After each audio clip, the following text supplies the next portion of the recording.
Welcome to another episode of Six Figure Secrets for Fractional Experts. My name is Bradley Jacobs. I'm your host and the founder and CEO of Mylance. Today, I'm with Scott Ritzheimer. Scott has helped start nearly 20,000 new businesses and nonprofits.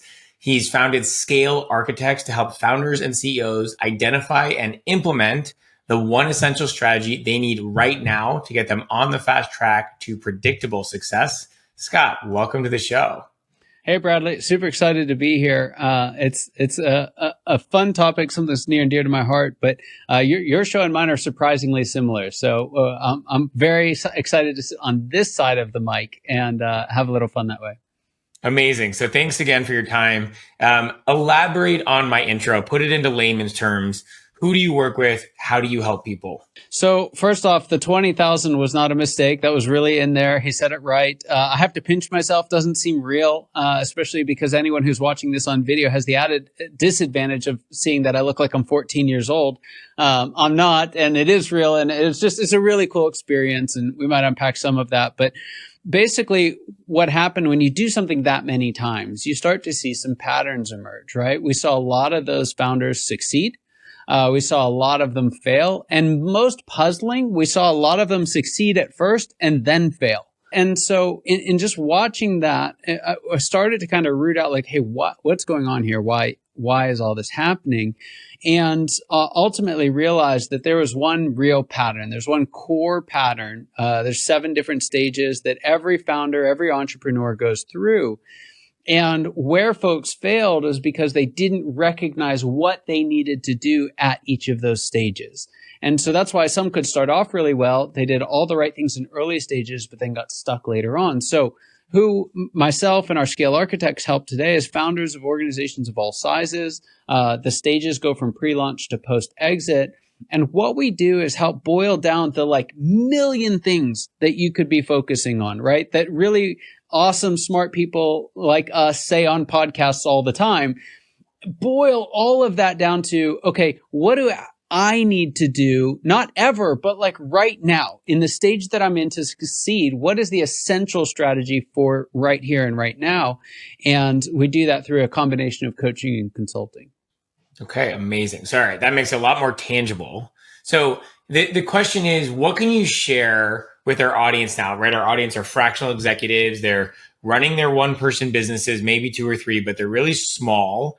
And they're at a place often where finding new clients is the hardest thing, right? They're servicing their clients. They have their back end. They have bookkeeping. They have all invoicing, all these annoying kind of things to do. But the hardest, most stressful piece is, where's my next client going to come from? And that question not being right. So it's the sustainability of that. Yes. What would you say to that person? It's a huge challenge, particularly in the fractional world. So I just want to lay that out because professional services is a category. Within that category are fractional work, right? Executives, bookkeepers, fractional, whatever. And I would say, unfortunately, fractional folks have the hardest time of that because the problem that all professions face is something called the artisan trap, right? And to illustrate this, we'll use something that's not fractional at all. There's this luthier in the UK who makes beautiful guitars, just I think they're around $100,000 a piece, just outrageous. The Stradivarius of the guitar world. It takes him months to build one of these guitars. So he'd go out, he'd sell 1 or 2 of them, and then be like, oh, now I have to build these things, and would spend months and months and months building them. Get to the end, cross the finish line, deliver it. Customers, outrageously excited. And they're like, oh, I got to go sell something again. And so it's just this constant cycle of I'm either selling and not doing, or I'm doing and not selling. And that's the principal challenge for a solopreneur, especially if they're trying to stay in the solopreneur space. And when you look at the mechanics of fractional work, this becomes particularly problematic because of the dependency on trading hours for dollars, right? For a lot of them, and so because of that, you'll spend some time early on selling. You get a couple of clients, enough to be somewhat full, but that last third is really hard to keep full. And if you lose one client, it's a huge chunk of time. So this is not revelation to anyone, but it's its simplicity doesn't mean that it's no less true. You can never stop selling. And that's really where it breaks down. I have folks come to me, it's like, oh, it's so hard to sell. And it's like, well, tell me what you've done over the last couple of weeks. And it's like, well, I was busy working on this project for a client. And so the way that you have to deal with it, you have to muscle down the artisan trap, that constant forced choice between selling and doing.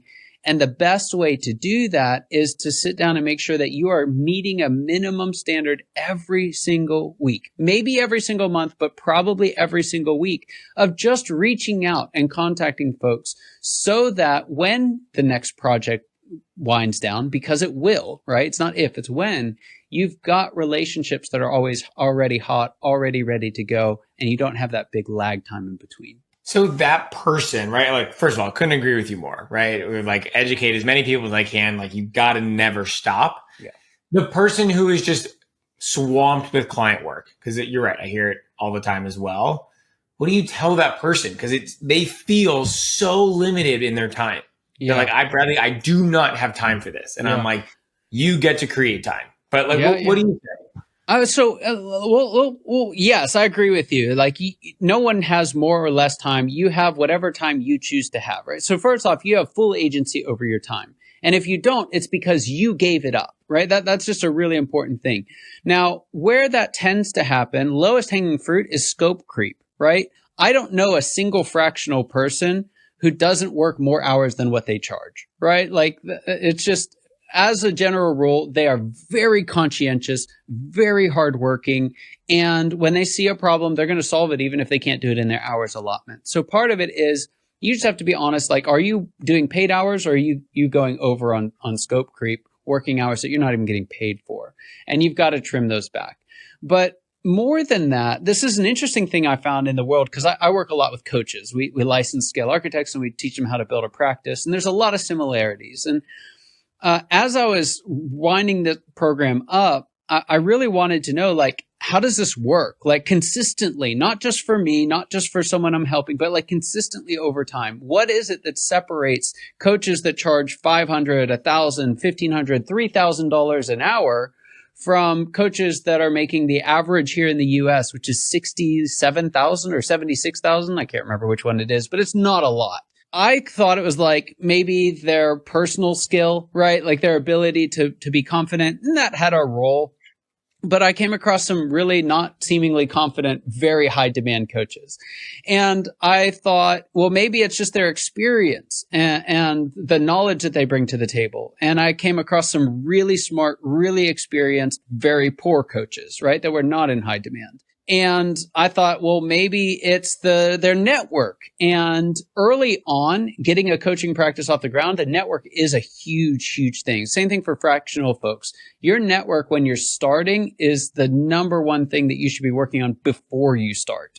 But that didn't explain it either, because there were a lot of really well networked, not great, not high demand coaches, and there were some slightly networked coaches.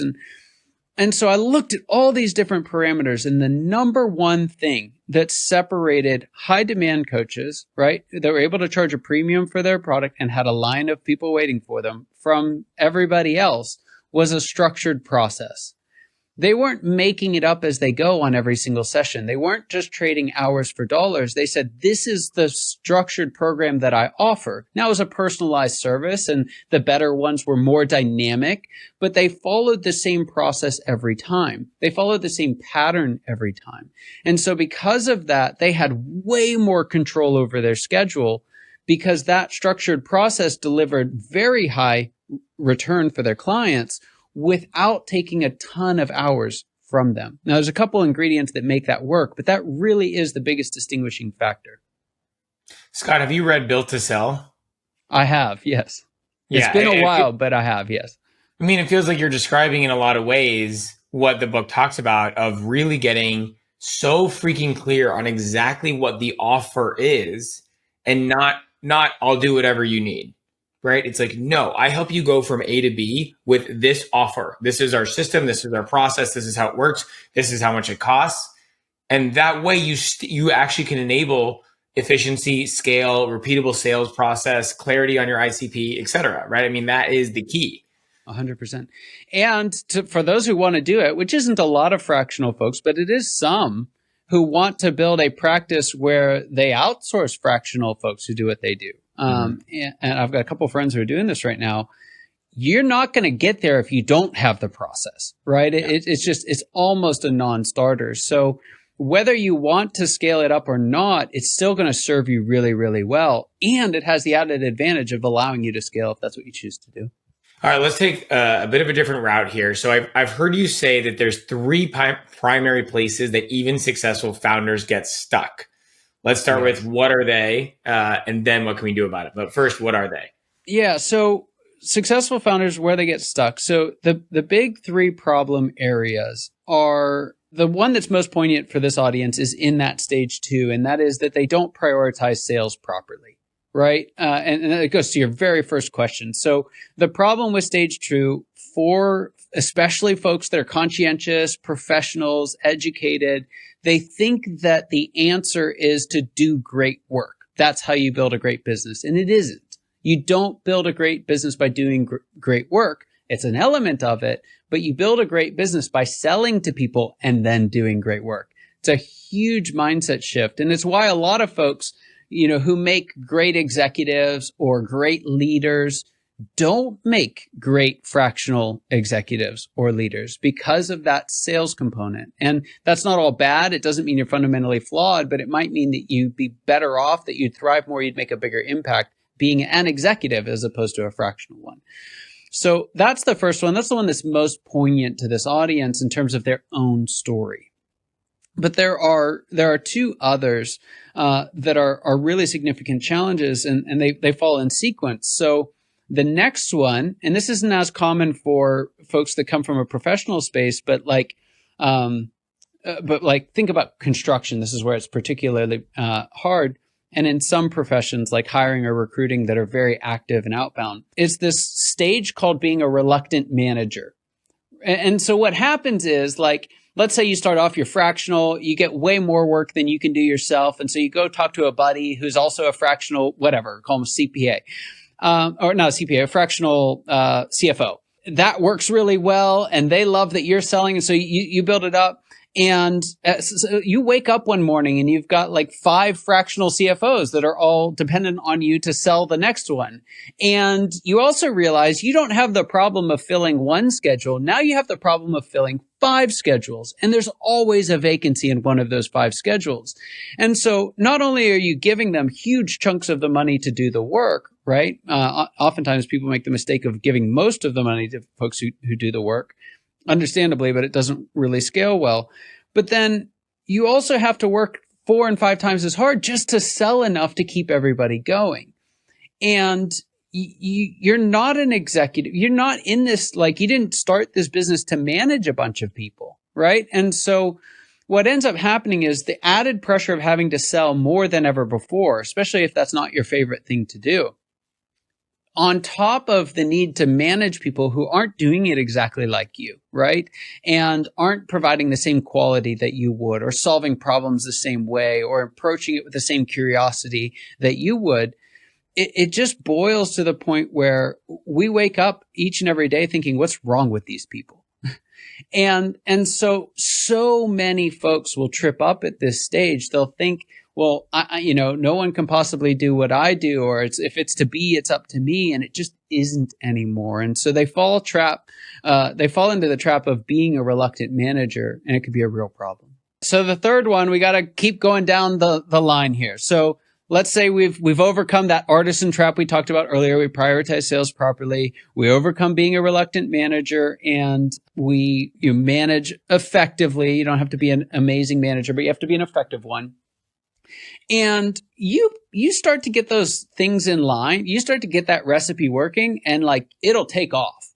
And again, you'll wake up one morning and be at 5, and then you'll wake up a year or 2 later and you'll be at 50. It's just crazy. You hit these massive growth spurts. And what happens in that span of 5 to 50 is your role changes monumentally.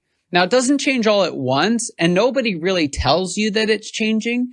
But as it gets bigger, you have to do less, which means you become dependent on more people to do more.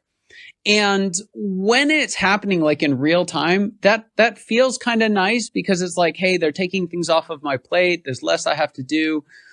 And it feels great until it doesn't. And what ends up happening is we start to reach challenges where either our leaders aren't quite up to what they need to be, or our processes aren't up to what they need to be, or there's just enough complexity going on inside the organization, or we lose a big client, or something goes wrong, or usually a whole lot of some things go wrong. And in the process of them all going wrong, we can't just jump in and fix it anymore, right? Because your hand's not on the plow. You're standing on the sideline. It's like being a coach on the sideline, watching a play fall to pieces, and you can't cross the white line. It's a penalty. And so we find ourselves feeling more and more sidelined in our own business. We start feeling like, hey, I've got all these ideas on how we can solve problems and how we can grow and new products we could add or new services or new expansions. And we don't have time for any of it because my people aren't keeping up. And we start to realize what I found out in about 8th year of being founder and CEO is businesses get bigger, right, when you grow them, but they don't get better, not automatically, right? And what you'll find is at certain stages, the problems scale way faster than the profits. And unfortunately, all this tends to stack up at once. We get into what I call stage 4 of our evolution as a founder, and it's called the disillusioned leader stage. And we just find ourselves wondering, is this it? Like, is this as good as it gets? I remember when I was a fractional by myself and I was making more money, at least in take home than I am now. Our revenue's 10 times what it was before and I'm making less money. Is this really what I signed up for? And unfortunately, a lot of us kind of mistake that stage as the decline, right? As if like that's the end or the beginning of the end. When in fact, it's actually just one step away from what I think for most founders is the most rewarding stage, at least to that point. Out of stages 1 through 5, 5 is the best by far.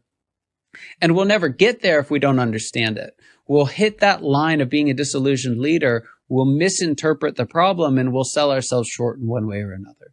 So what do they do about it? Like, let's say you become the disillusioned leader.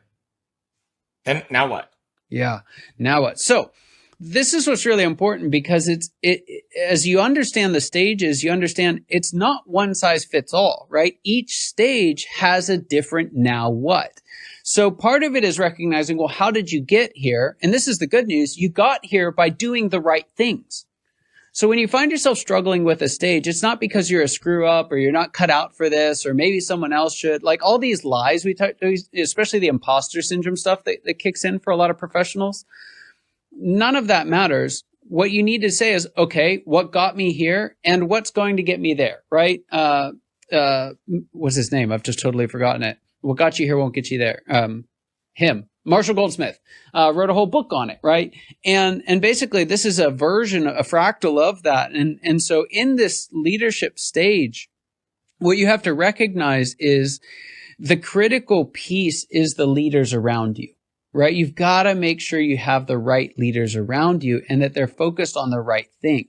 So the first thing I always tell someone to do if they're in that disillusioned leader stage is you have to get clear again on what your vision is for your company because you've taken so many hits, like you've been disappointed so many times, you're disillusioned, right? This is the name of the stage. That oftentimes, even if you have a mission statement or like a vision on a wall somewhere, you're not connected to it in any meaningful way.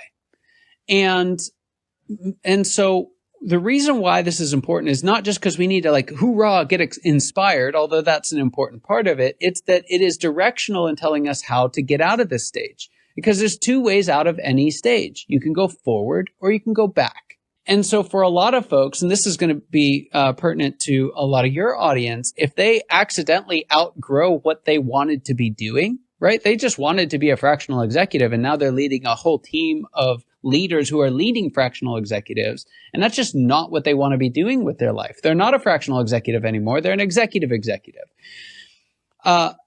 Many times the answer is to go back a stage or 2. right? So for many, I've seen folks sell 2/3 of their multi-million-dollar business to keep the third that they really enjoyed doing, right? And they effectively went back to stage 2, to being in that entrepreneur mode again, where they had some freedom to try things and explore, and it wasn't all this responsibility. So you got to get a clear vision, because that's what's going to tell you, do you need to go backward or do you need to go forward? And if your vision allows for it, backward is not retreat. It is the fast route to success. It really, really is. And I've coached a lot of people through this. Some folks kind of misperceive, like our business is called Scale Architects, and they think that we want everyone to scale. And that couldn't be further from the truth. We want to teach people who want to scale how to scale, right? But it's not for everybody. Not everyone needs to scale. And there's nothing better about scaling. In fact, you should only scale, or even try to scale, if your vision demands it. So again, how do you get out of it? The first thing is, you've got to address the vision. Does your vision demand that you grow, or can you go back? As a founder, right, regardless of me or anyone listening to this, how do you decide if it's the right decision to move up or down the ladder? Yeah. First off, you have to recognize that there's probably a lot of you that thinks up is better and down is worse. And you just have to get past that. I mentioned this earlier, and it's true. When you optimize for stage 2, you can usually make a lot more money, profit, with a lot less headache than you could in stages 3 or 4.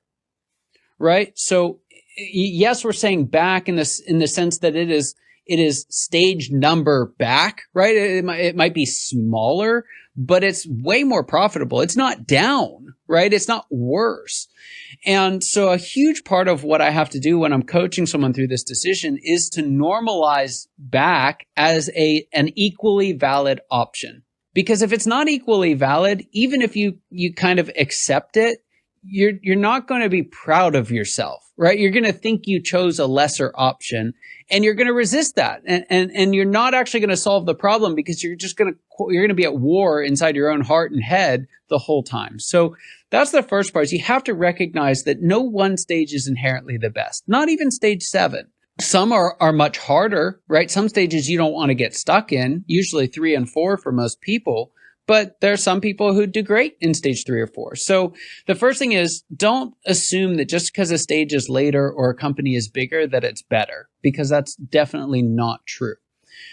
Once you've done that, then it's like, well, you get to pick whatever stage you want, right? Like, there's so much freedom just in that revelation. Well, then how do we pick? How do we know what the right one is? Well, the right one is the one that you want. And how do we know what we want? It's, how big an organization are we trying to lead? Like, what does our vision demand of us? So if I'm trying to change the way that fractional CFO work is done in the United States, I can't do that alone. Probably not anyway, right?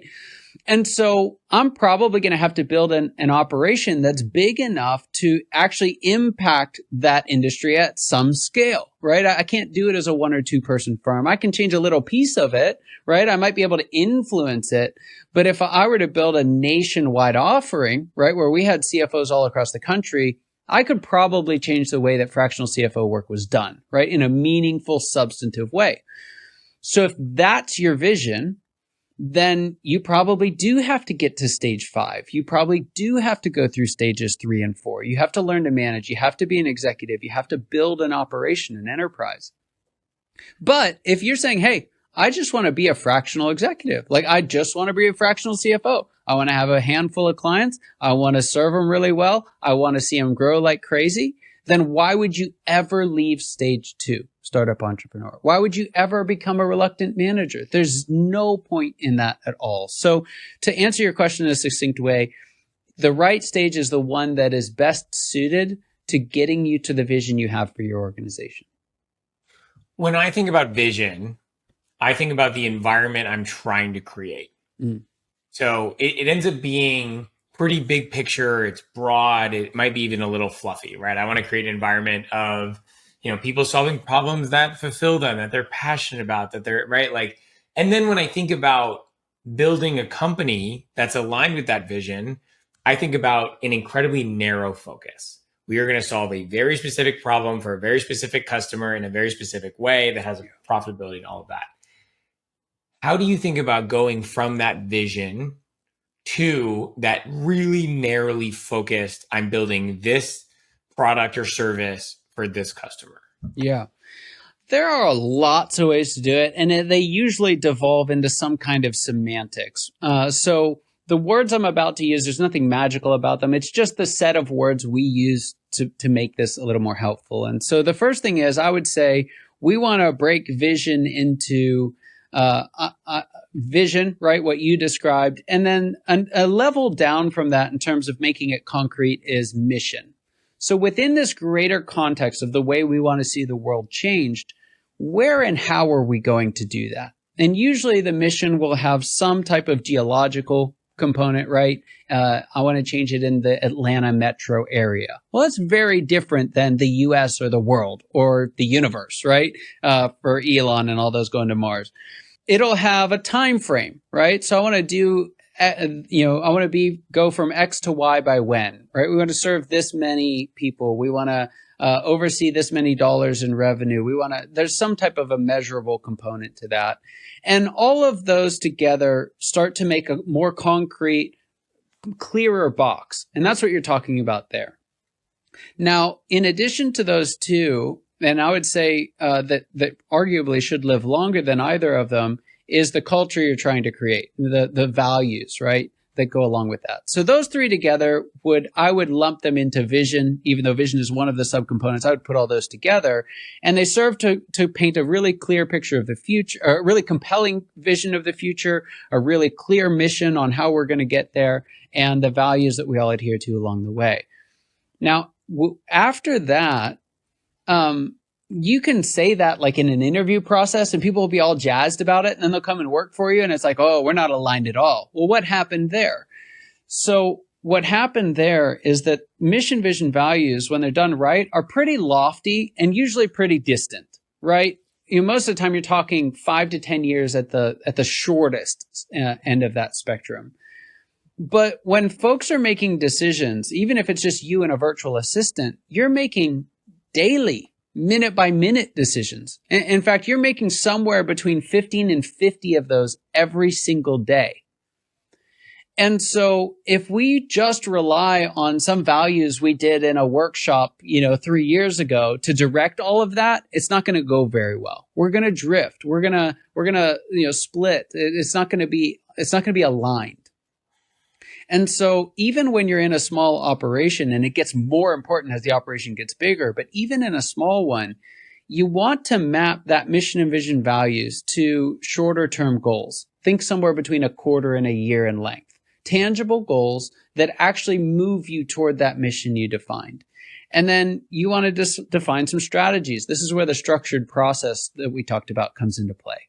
We say, hey, this is the way we're going to do that. This is our process for bringing in clients. This is our process for serving them well. This is our process for referrals. And then specific tactics. So within that process, here's how we do each of those pieces. And by defining it at each level of kind of concrete to abstract, near to far term, you create a lot of alignment around it. It smooths out the whole operation and ultimately gives you the best shot at getting to the mission that you had in the first place. Yeah, wow. So much gold there, Scott. As you think about our fractional executives and their online presence, right? A lot of them want a website. A lot of them, use their LinkedIn. A lot of them are like, should I do a podcast? Should I do this?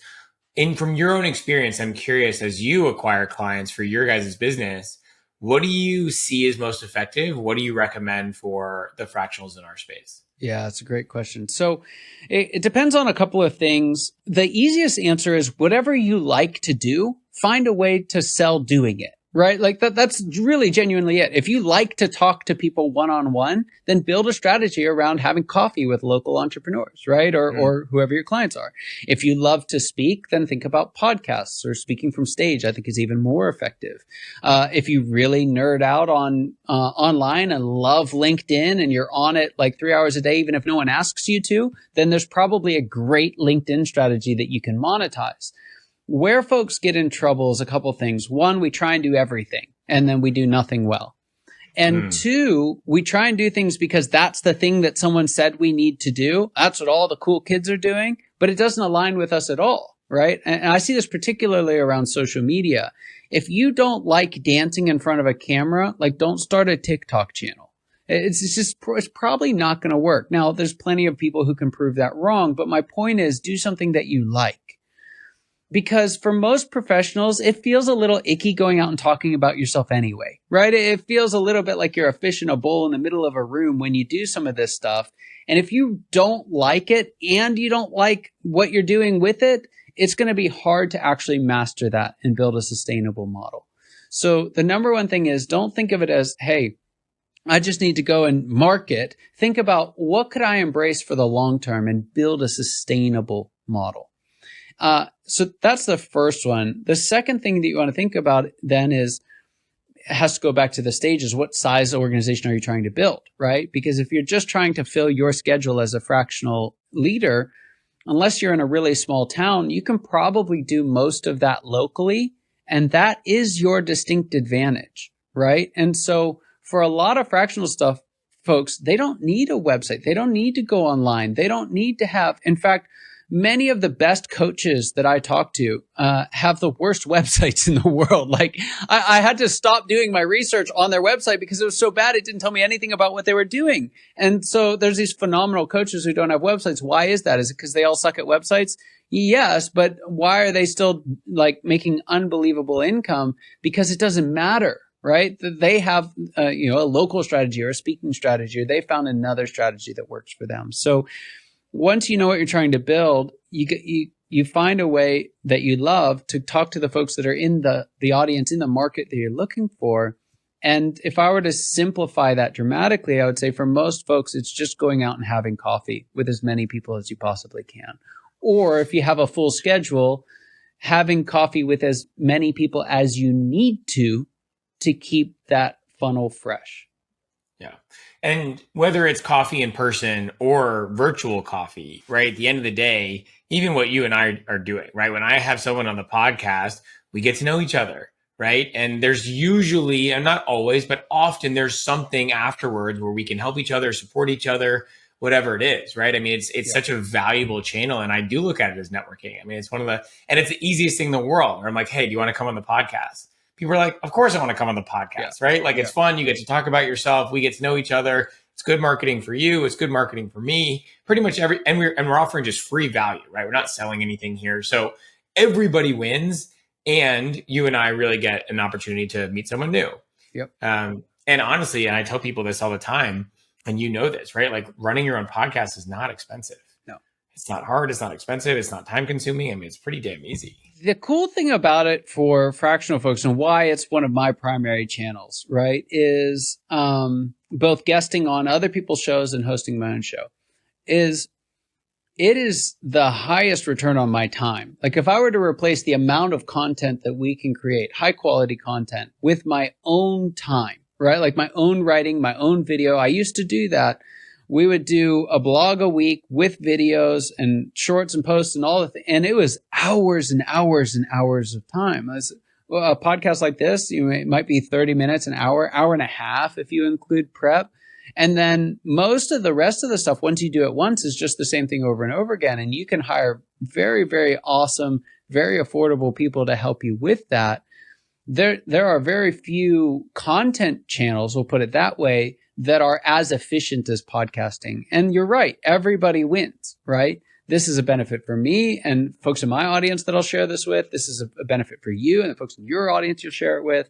And so it's a very, very cool platform. I don't think it's right for everybody, but I think it's right for a lot more people than as take part in it. Yeah.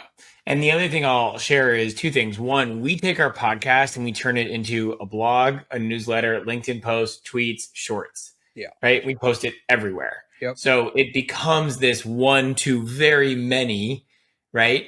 And then the second thing I tell people is we didn't put much effort into all of our branding and the name and all. And as you said, we have some amazing people on the back end that take this, they'll edit it, they'll produce it. Right. And they're, as you said, it's not incredibly expensive. We obviously pay them well, but it's not incredibly expensive and everybody wins. Right. It's just not that hard to do. But people think that it needs to be perfect. right? It's like, I don't have a big studio. I did buy a mic. Like my, producer's like, you got to get a nice mic. I was like, okay, fine. But I don't have this big production where it needs to be perfect. In fact, I was like, I'm going to do the opposite. I'm just going to launch it bare bones. And it's not going to be amazing at the beginning. And that's not what's important. Yeah. The important part is we'll have good guests. We'll ask good questions. We'll be a good listener. We'll have good conversation. And it'll get better and better over time. And that's exactly what's happened. Yeah. If you ever feel like it has to be perfect, go to any of your favorite podcasts, especially the ones that are video, right? Click on where it says videos and then go to, order by date, right? The latest, and then go all the way down to the very beginning. It's like, I get embarrassed watching these things and I wasn't even there. And there are like millions and millions of people every single week subscribe and tune in. So absolutely, it's just the same problem that we have where we think that great work is what's going to grow our fractional business, right? And it's an element of it. Production quality is going to grow your podcast. No, like there's a minimum standard. You can pursue excellence. Those things are all great, but a rough podcast done authentically is way more valuable than no podcast at all. I will say I feel slightly differently about websites. Like going back to that topic real quick, I think no website is better than a bad website. And I think you can only really lose credibility unless it's quite good.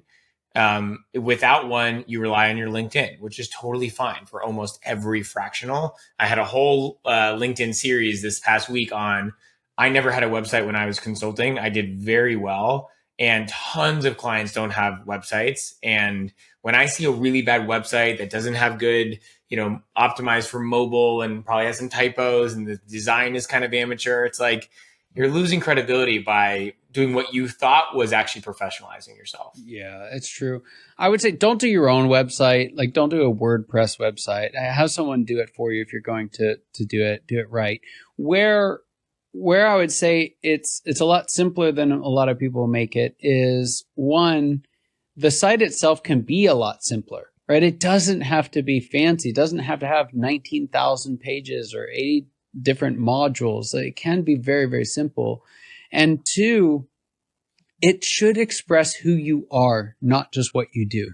If you're a fractional executive, most people know what a fractional CFO does. You don't need to explain that up one side and down the other. Couple details, sure. But why would they pick you? That's what you're selling. And so many, I see this with coach websites. I see it with fractional folks' websites. They all look the same. It's like some picture of a guy on a mountain or something. Like it doesn't say anything about what's so special about you, why they would hire you, because they are getting you. And so that would be my 2 cents on that is, yes, I agree. Don't have a bad website. No website is better, but a good website's not that hard either. Just make sure that it really shares who you are and what you bring to the table. What I don't want people to do is because you're right. If you're not going to make your own, then you need to hire someone. You need to get it designed. You do some iterations. You're going to pay probably a few grand to get it done well. It's going to take a few weeks, maybe a few months. The amount of effort that's going to take, if you put all of that time towards content creation on LinkedIn, outbound on LinkedIn, reaching out to your network, having calls, let's just talk about a bucket of 20, 30 hours. I would almost guarantee the ROI of your 20, 30 hours doing outreach versus your website. 100%. So 100%. Now, I would say there's a difference in ramping up and optimizing, right? So a lot of this is a when conversation. I don't think brand new businesses need a website. I totally agree with you there. I think that for most fractional folks, a website early on, a logo, some ridiculous name when they're just hiring you, right? Particularly as a fractional executive, they're not hiring a company. They're hiring you. And that's an advantage. That is not a disadvantage. I don't know why we're so we want to think that's a disadvantage, and it isn't. It's actually the number one advantage, because how many fractional whatevers are named Scott Ritzheimer? You are a brand of one. So anyway, I couldn't agree more. When you're getting the thing up off the ground, you don't need to do all the business cards and the logos and the website and all of that nonsense. You need to go out and talk to people, right? You need to go out and sell stuff. We actually had a great guest on our show who talked about what marketing and sales need to look like by stage, right? And how that changes over time. I think it's called Sage Advice for Every Stage, Sage Marketing Advice for Every Stage, if anyone wants to look it up. But anyway, he talked about early on, your marketing is just sales support. The only things that you need early on is what is necessary for getting you on the phone with someone, getting you in person with someone, and helping close the deal. And a website and a fancy logo generally don't meet that cut. Now, if you're further on and you're looking at optimizing and you want to create a more professional appearance, great. But you'll have the resource and the capital to do that, and you can pay someone and it's going to be great. You asked me to leave it towards the end, so I am. What is the one thing every founder must do? So here's where, especially folks that are learners, right? Podcast listeners, book readers, there's this really big problem that we've not actually had in the past. And that is a massive, colossal overabundance of things that we have to do, right? We listen to an episode like this. It's like, well, everyone has to do this and everyone has to do that. And it's like, you go through, even if it's one episode a week, that's 52 things that you have to do.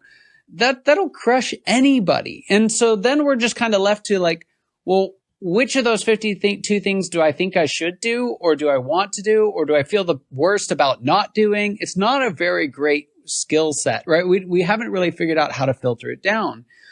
And so we can boil all that down to the number one thing that everyone has to do. And I would argue the only thing that everyone has to do is to understand what stage they're in and what's necessary at that stage. And once you do that, the realm of possible strategies shrinks magnificently, right? By orders of magnitude.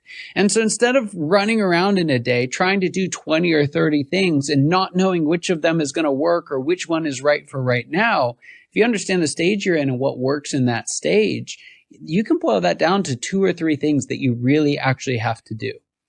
And you ask anyone, especially in that startup entrepreneur stage, if they'd like to do 2 or 3 things and do them really well and know that they're going to work, or 20 and 30 things and hope that they're going to work. Anyone who's been doing this for any period of time is going to say, give me the 2 or 3. And you can't get that unless you know what stage you're in, and then you can dial it down. So that's the one thing. Do what the stage requires. All right. So with that, where can people find the stages? I know you have a website, but where can people find the stages? Where can people find you? Give us your plug. Yeah. So we've got all 7 stages in my book. It's called The Founder's Evolution, released about 1.5 years ago. And we're actually giving away a full digital copy for anyone for free. So anyone who wants it can get access to all 7 stages. You can find out why those stages occur, what strategies work in those stages, and I would say most importantly, the joy that's available in that stage. So if you're just having a bad day, it's a great read because you'll realize there's something really special about right now that if you grow, it won't be there forever. And it's just great from a gratitude and joy perspective. You can get a copy of the book at scalearchitects.com/founders. Okay. Sweet. And we'll put that in the show notes so everyone gets access to it. Can people find you on LinkedIn? Should they email you if they just want to get in contact with you directly? Yeah, so best way is through the website. I'm a bit of a LinkedIn dinosaur. I wish it was as easy. You'd think with a name like Scott Ritzheimer, you could just say, yes, go find Scott Ritzheimer. But unfortunately, I'm a junior. So I have to say, go get the Scott Ritzheimer. It looks like he's 14. You'll get the right one then. We do post a lot there. It's not the best way to contact me. If you want to contact me, you can do it through the website. That's the easiest way to get in touch with me. And I would love to help you out. Amazing. Well, Scott, thank you so much for the sage advice and your time today. Really, really amazing conversation. Thanks for having me, Bradley.